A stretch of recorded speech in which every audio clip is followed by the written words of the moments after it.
The philosophical scripture, The Principles of Human Knowledge, is brought to you by Not a Prophet org, the place on the internet to find spiritual guidance powered by artificial intelligence. 66. Hence it is evident that those things which, under the notion of a cause cooperating or concurring to the production of effects, are altogether inexplicable and run us into great absurdities, may be very naturally explained, and have a proper and obvious use assigned to them, when they are considered only as marks or signs for our information. And it is the searching after and endeavoring to understand those signs instituted by the author of nature that ought to be the employment of the natural philosopher, and not the pretending to explain things by corporeal causes, which doctrine seems to have too much estranged the minds of men from that active principle, that supreme and wise spirit in whom we live, move, and have our being. 67. In the 12th place, it may perhaps be objected that though it be clear from what has been said that there can be no such thing as an inert, senseless, extended, solid, figured, movable substance existing without the mind, such as philosophers describe matter, yet, if any man shall leave out of his idea of matter the positive ideas of extension, figure, solidity, and motion, and say that he means only by that word an inert, senseless substance that exists without the mind or unperceived, which is the occasion of our ideas, or at the presence whereof God is pleased to excite ideas in us, it doth not appear but that matter taken in this sense may possibly exist. In answer to which I say, first, that it seems no less absurd to suppose a substance without accidents than it is to suppose accidents without a substance. But secondly, though we should grant this unknown substance may possibly exist, yet where can it be supposed to be? That it exists not in the mind is agreed, and that it exists not in place is no less certain, since all place or extension exists only in the mind, as hath been already proved. It remains, therefore, that it exists nowhere at all. 68. Let us examine a little the description that is here given us of matter. It neither acts nor perceives nor is perceived, for this is all that is meant by saying it is an inert, senseless, unknown substance, which is a definition entirely made up of negatives, excepting only the relative notion of its standing under or supporting. But then it must be observed that it supports nothing at all, and how nearly this comes to the description of a nonentity, I desire may be considered. But, say you, it is the unknown occasion, at the presence of which ideas are excited in us by the will of God. Now, I would fain know how anything can be present to us, which is neither perceivable by sense nor reflexion, nor capable of producing any idea in our minds, nor is at all extended, nor hath any form, nor exists in any place, the words to be present, when thus applied, must needs be taken in some abstract and strange meaning, and which I am not able to comprehend. 69. Again, let us examine what is meant by occasion. So far as I can gather from the common use of language, that word signifies either the agent which produces any effect, or else something that is observed to accompany or go before it in ordinary course of things. But when it is applied to matter as above described, it can be taken in neither of those senses, for matter is said to be passive and inert, and so cannot be an agent or efficient cause. It is also unperceivable, as being devoid of all sensible qualities, and so cannot be the occasion of our perceptions in the latter sense, as when the burning my finger is said to be the occasion of the pain that attends it. What therefore can be meant by calling matter an occasion? The term is either used in no sense at all, or else in some very distant from its received signification. 70. You will perhaps say that matter, though it be not perceived by us, is nevertheless perceived by God, to whom it is the occasion of exciting ideas in our minds. For, say you, since we observe our sensations to be imprinted in an orderly and constant manner, it is but reasonable to suppose there are certain constant and regular occasions of their being produced. That is to say, that there are certain permanent and distinct parcels of matter, corresponding to our ideas, which, though they do not excite them in our minds, or anywise immediately affect us, as Being altogether passive and unperceivable to us, they are nevertheless to God, by whom they are perceived, as it were so many occasions to remind him when, and what ideas to imprint on our minds, that so things may go on in a constant uniform manner. 71.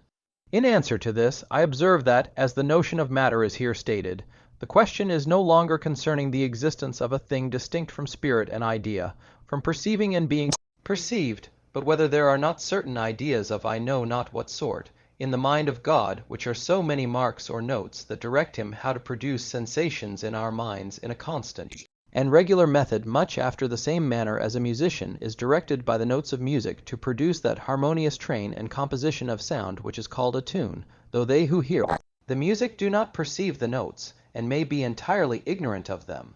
But this notion of matter seems too extravagant to deserve a confutation. Besides, it is in effect no objection against what we have advanced, viz., that there is no senseless, unperceived substance. 72. If we follow the light of reason, we shall, from the constant uniform method of our sensations, collect the goodness and wisdom of the Spirit who excites them in our minds, but this is all that I can see reasonably concluded from thence. To me, I say, it is evident that the being of a spirit infinitely wise, good, and powerful is abundantly sufficient to explain all the appearances of nature. But as for inert, senseless matter, nothing that I perceive has any the least connection with it, or leads to the thoughts of it. And I would fain see any one explain any the meanest phenomenon in nature by it, or show any manner of reason, though in the lowest rank of probability, that he can have for its existence, or even make any tolerable sense or meaning of that supposition. For, as to its being an occasion, we have, I think, evidently shewn that with regard to us it is no occasion. It remains, therefore, that it must be, if at all, the occasion to God of exciting ideas in us, and what this amounts to we have just now seen. 73. It is worth while to reflect a little on the motives which induced men to suppose the existence of material substance, that so having observed the gradual ceasing and expiration of those motives or reasons, we may proportionably withdraw the assent that was grounded on them. First, therefore, it was thought that color, figure, motion, and the rest of the sensible qualities or accidents did really exist without the mind, and for this reason it seemed needful to suppose some unthinking substratum or substance wherein they did exist, since they could not be conceived to exist by themselves. Afterwards, in process of time, men being convinced that colors, sounds, and the rest of the sensible, secondary qualities had no existence without the mind, they stripped this substratum or material substance of those qualities, leaving only the primary ones, figure, motion, and such like, which they still conceived to exist without the mind, and consequently to stand in need of a material support. But it having been shewn that none even of these can possibly exist otherwise than in a spirit or mind which perceives them, it follows that we have no longer any reason to suppose the being of matter, nay, that it is utterly impossible there should be any such thing, so long as that word is taken to denote an unthinking substratum of qualities or accidents, wherein they exist without mind. 74. But though it be allowed by the materialists themselves that matter was thought of only for the sake of supporting accidents, and the reason entirely ceasing, one might expect the mind should naturally, and without any reluctance at all, quit the belief of what was solely grounded thereon. Yet the prejudice is riveted so deeply in our thoughts that we can scarce tell how to part with it, and are therefore inclined, since the thing itself is indefensible, at least to retain the name, which we apply to I know not what abstracted and indefinite notions of being or occasion, though without any show of reason, at least so far as I can see. For what is there on our part, or what do we perceive amongst all the ideas, sensations, notions which are imprinted on our minds, either by sense or reflexion, from whence may be inferred the existence of an inert, thoughtless, unperceived occasion, and, on the other hand, on the part of an all-sufficient spirit, what can there be that should make us believe or even suspect he is directed by an inert occasion to excite ideas in our minds? 75. It is a very extraordinary instance of the force of prejudice, and much to be lamented, that the mind of man retains so great a fondness against all the evidence of reason for a stupid thoughtless, somewhat by the interposition whereof it would, as it were, screen itself from the providence of God, and remove it farther off from the affairs of the world. But though we do the utmost we can to secure the belief of matter, though, when reason forsakes us, we endeavor to support our opinion on the bare possibility of the thing, and though we indulge ourselves in the full scope of an imagination not regulated by reason to make out that poor possibility, yet the upshot of all is, that there are certain unknown ideas in the mind of God, for this, if anything, is all that I conceive to be meant by occasion with regard to God, and this at the bottom is no longer contending for the thing, but for the name. 76. Whether therefore there are such ideas in the mind of God, and whether they may be called by the name matter, I shall not dispute.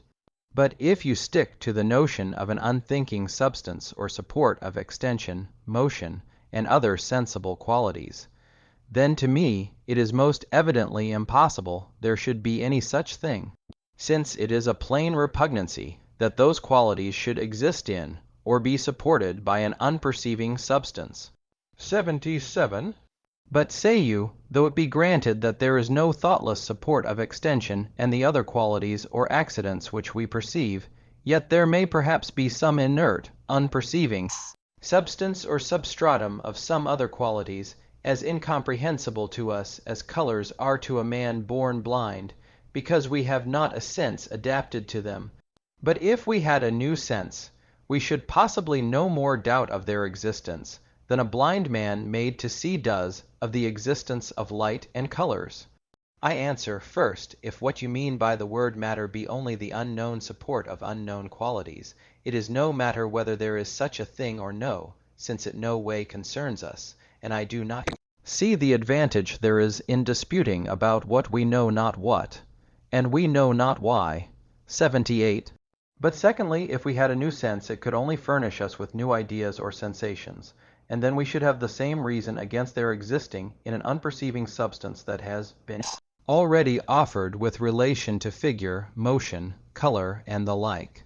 Qualities, as hath been shewn, are nothing else but sensations or ideas, which exist only in a mind perceiving them, and this is true not only of the ideas we are acquainted with at present, but likewise of all possible ideas whatsoever. 79.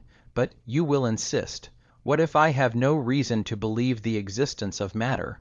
What if I cannot assign any use to it, or explain anything by it, or even conceive what is meant by that word?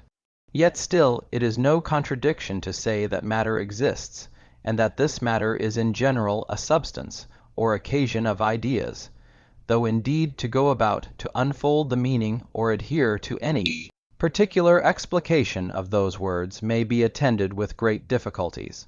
I answer, when words are used without a meaning, you may put them together as you please without danger of running into a contradiction. You may say, for example, that twice 2 is equal to 7, so long as you declare you do not take the words of that proposition in their usual acceptation, but for marks of you know not what. And by the same reason, you may say there is an inert thoughtless substance without accidents which is the occasion of our ideas. And we shall understand just as much by one proposition as the other. 80.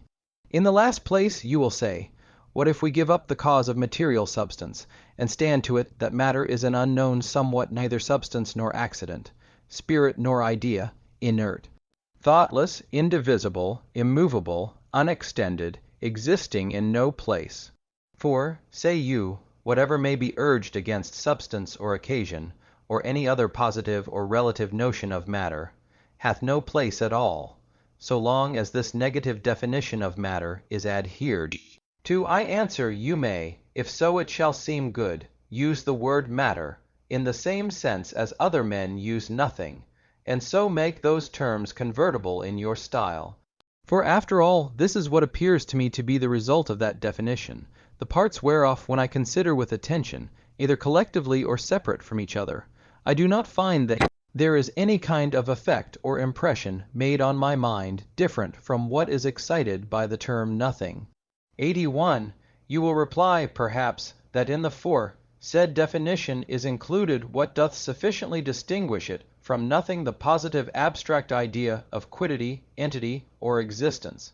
I own, indeed, that those who pretend to the faculty of framing abstract general ideas do talk as if they had such an idea, which is, say they, the most abstract and general notion of all, that is, to me, the most incomprehensible of all others.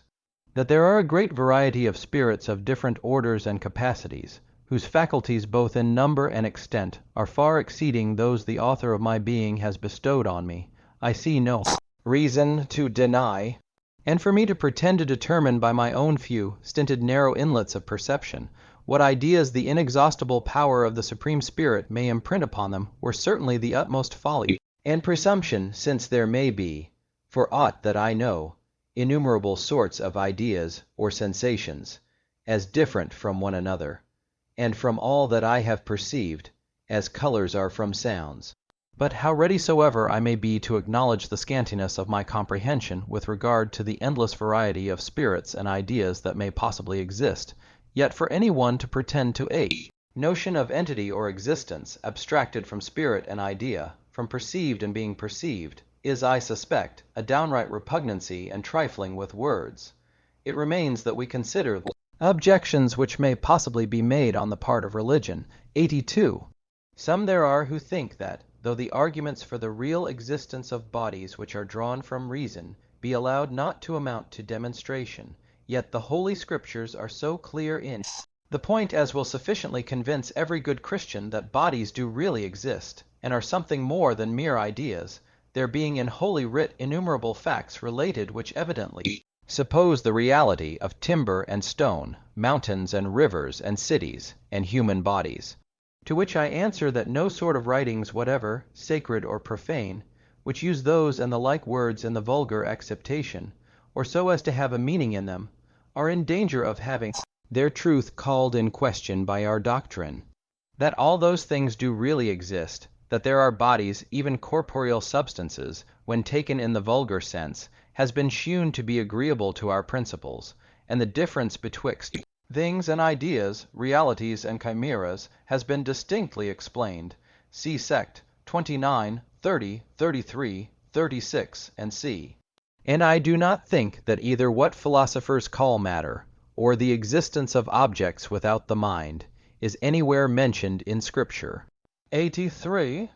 Again, whether there can be or be not external things, it is agreed on all hands that the proper use of words is the marking our conceptions, or things only as they are known and perceived by us. Whence it plainly follows that in the tenets we have laid down there is nothing inconsistent with the right use and significancy of language, and that discourse of what kind soever, so far as it is intelligible, remains undisturbed. But all this seems so manifest, from what has been largely set forth in the premises, that it is needless to insist any farther on it. 84. But it will be urged that miracles do, at least, lose much of their stress and import by our principles. What must we think of Moses' rod? Was it not really turned into a serpent, or was there only a change of ideas in the minds of the spectators? And can it be supposed that our Savior did no more at the marriage, feast in Cana, than impose on the sight, and smell, and taste of the guests, so as to create in them the appearance or idea only of wine? The same may be said of all other miracles, which, in consequence of the foregoing principles, must be looked upon only as so many cheats or illusions of fancy. To this I reply, that the rod was changed into a real serpent, and the water into real wine. That this does not in the least contradict what I have elsewhere said will be evident from sect 34 and 35. But this business of real and imaginary has been already so plainly and fully explained, and so often referred to, and the difficulties about it are so easily answered from what has gone before, that it were an affront to the reader's understanding to resume the explication of it in its place. I shall only observe that if at table all who were present should see, and smell, and taste, and drink wine, and find the effects of it, with me there could be no doubt of its reality, so that at bottom the scruple concerning real miracles has no place at all on ours, but only on the received principles, and consequently makes rather for than against what has been said. 85. Having done with the objections, which I endeavored to propose in the clearest light, and gave them all the force and weight I could, we proceed in the next place to take a view of our tenets and their consequences.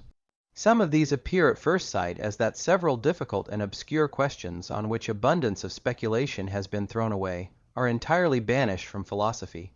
Whether corporeal substance can think, whether matter be infinitely divisible, and how it operates on spirit, these and like inquiries have given infinite amusement to philosophers in all ages, but depending on the existence of matter, they have no longer any place on our principles. Many other advantages there are, as well with regard to religion as the sciences, which it is easy for any one to deduce from what has been premised, but this will appear more plainly in the sequel. 86. From the principles we have laid down, it follows human knowledge may naturally be reduced to two heads, that of ideas and that of spirits. Of each of these I shall treat in order, and first as to ideas or unthinking things.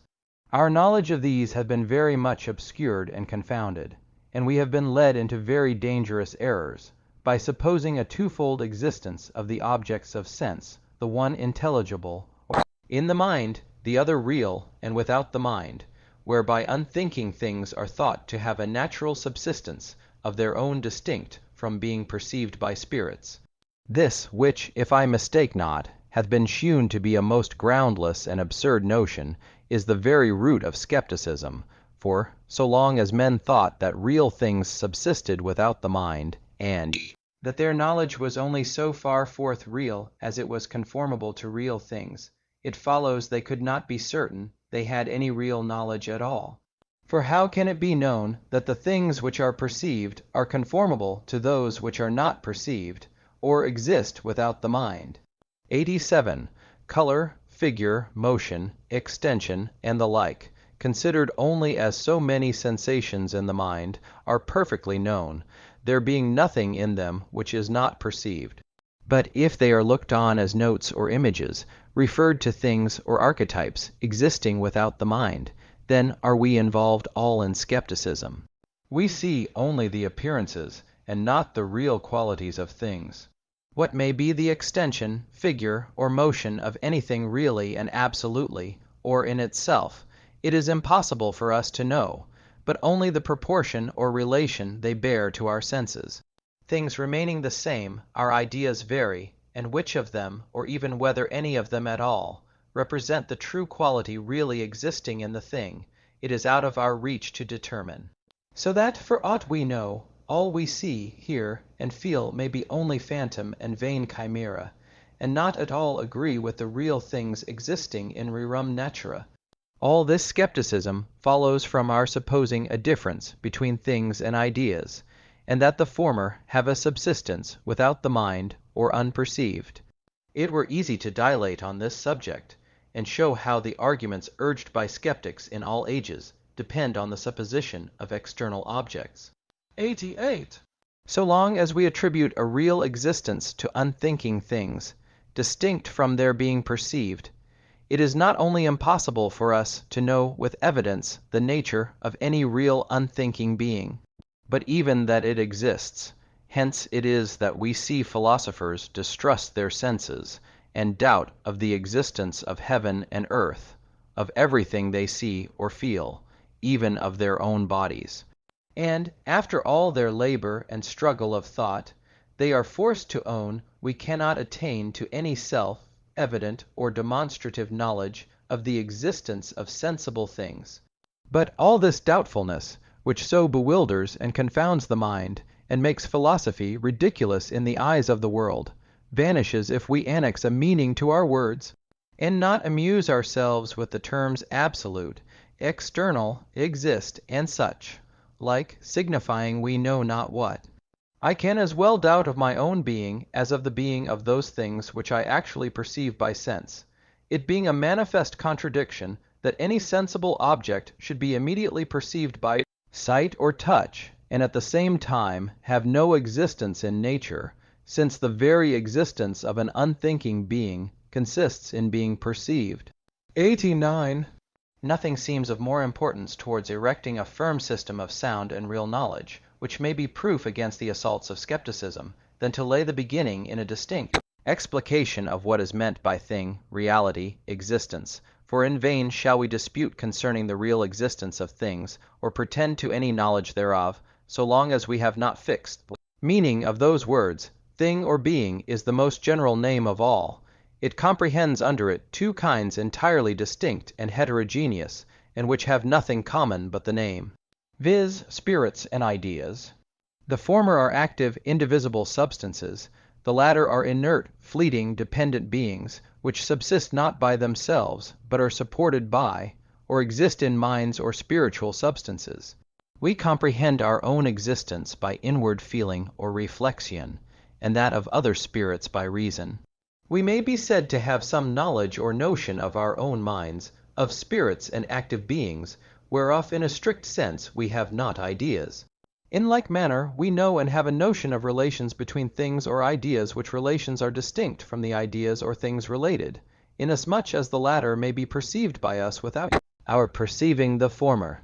To me it seems that ideas, spirits, and relations are all in their respective kinds the object of human knowledge and subject of discourse, and that the term idea would be improperly extended to signify everything we know or have any notion of. 90.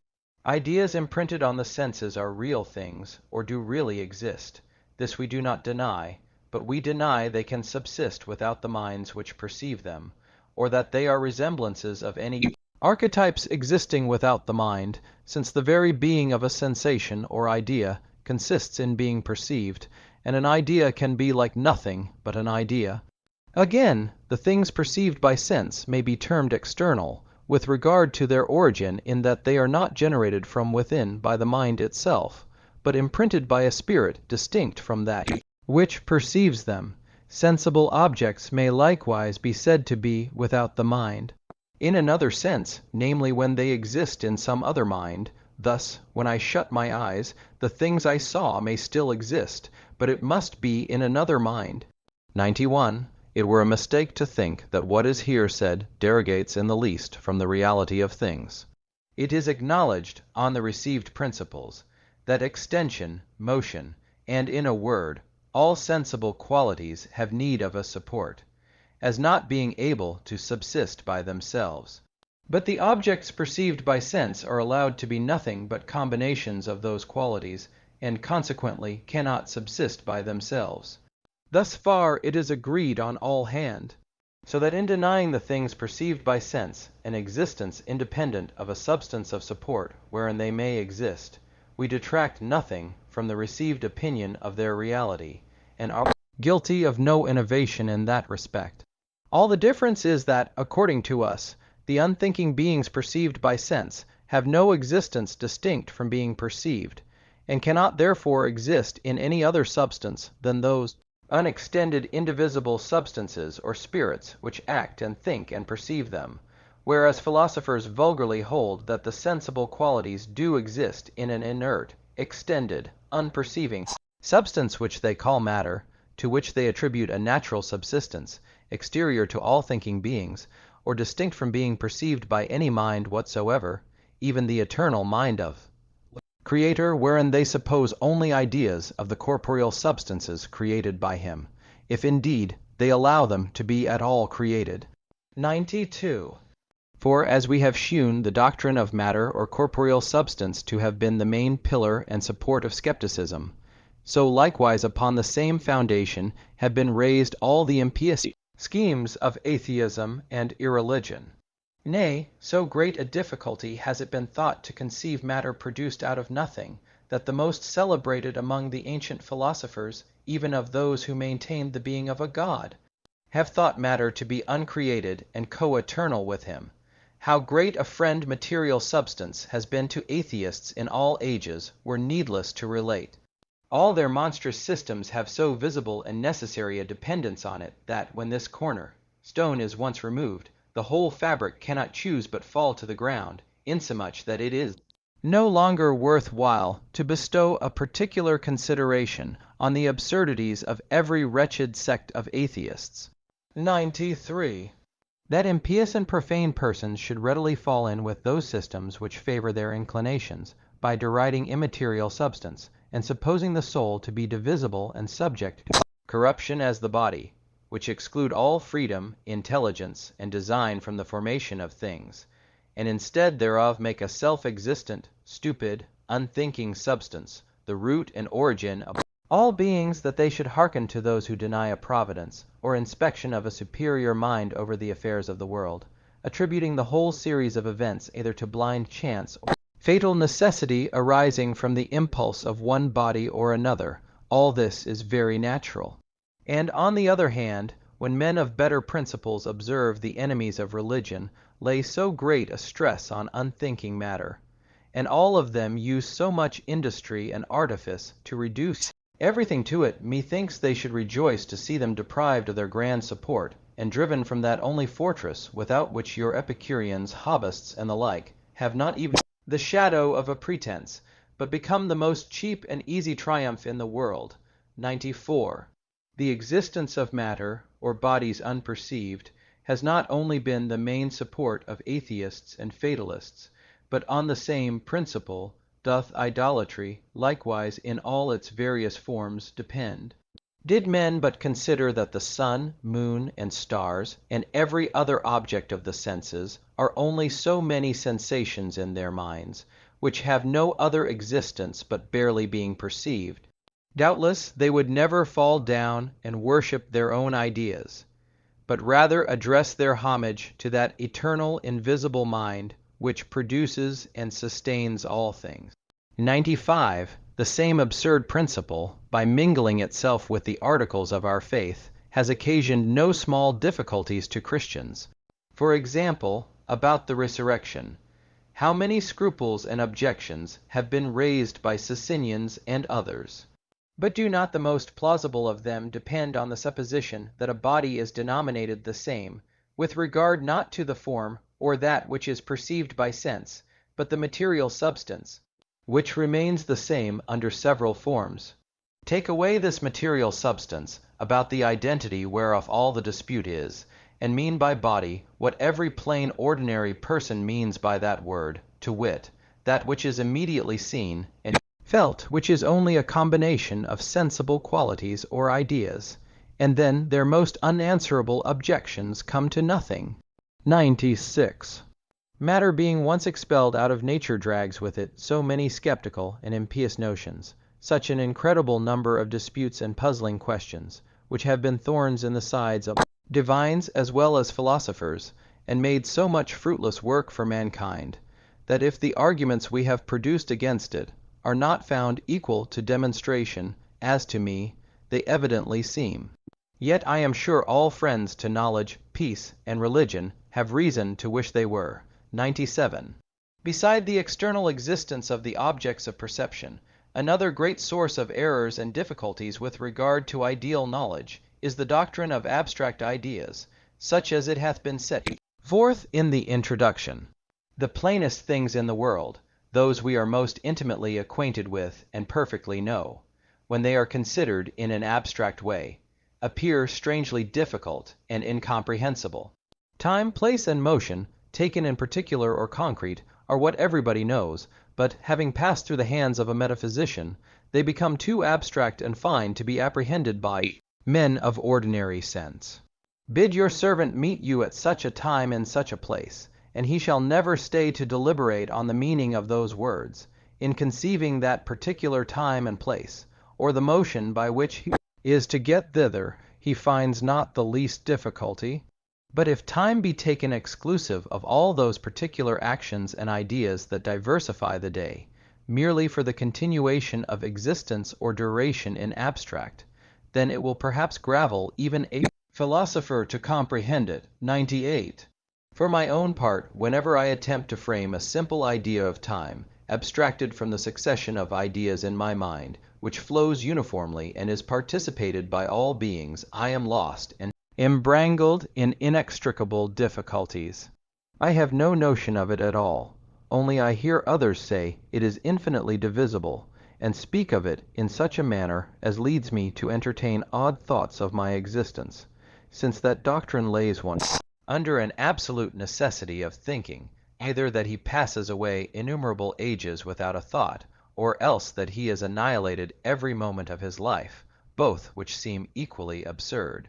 Time therefore being nothing, abstracted from the succession of ideas in our minds, it follows that the duration of any finite spirit must be estimated by the number of ideas or actions succeeding each other in that same spirit or mind.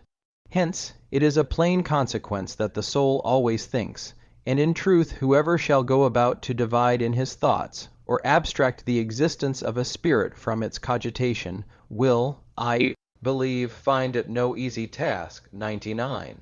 So likewise when we attempt to abstract extension and motion from all other qualities, and consider them by themselves, we presently lose sight of them, and run into great extravagances, all which depend on a twofold abstraction. First, it is supposed that extension, for example, may be abstracted from all other sensible qualities, and secondly, that the entity of extension may be abstracted from its being perceived. But whoever shall reflect, and take care to understand what he says, will, if I mistake not, acknowledge that all sensible qualities are alike sensations and alike real, that where the extension is, there is the color too, i.e., in his mind, and that their archetypes can exist only in some other mind, and that the objects of sense are nothing but those sensations combined, blended, or if one may so speak, concreted together, none of all which can be supposed to exist unperceived. 100. What it is for a man to be happy or an object good, every one may think he knows. But to frame an abstract idea of happiness, prescinded from all particular pleasure, or of goodness from everything that is good, this is what few can pretend to. So likewise a man may be just and virtuous without having precise ideas of justice and virtue. The opinion that those and the like words stand for general notions, abstracted from all particular persons and actions, seems to have rendered morality very difficult, and the study thereof of small use to mankind, and in effect the doctrine of abstraction has not a little contributed towards spoiling the most useful parts of knowledge. 101. The two great provinces of speculative science conversant about ideas received from sense are natural philosophy and mathematics. With regard to each of these I shall make some observations. And first I shall say somewhat of natural philosophy. On this subject it is that the skeptics triumph. All that stock of arguments they produce to depreciate our faculties and make mankind appear ignorant and low, are drawn principally from this head, namely, that we are under an invincible blindness as to the true and real nature of things. This they exaggerate, and love to enlarge on. We are miserably bantered, say they, by our senses, and amused only with the outside and show of things. The real essence, the internal qualities and constitution of every the meanest object, is hid from our view. Something there is in every drop of water, every grain of sand, which it is beyond the power of human understanding to fathom or comprehend. But it is evident from what has been shewn that all this complaint is groundless, and that we are influenced by false principles to that degree as to mistrust our senses, and think we know nothing of those things which we perfectly comprehend. 102. One great inducement to our pronouncing ourselves ignorant of the nature of things is the current opinion that everything includes within itself the cause of its properties, or that there is in each object an inward essence, which is the source whence its discernible qualities flow, and whereon they depend.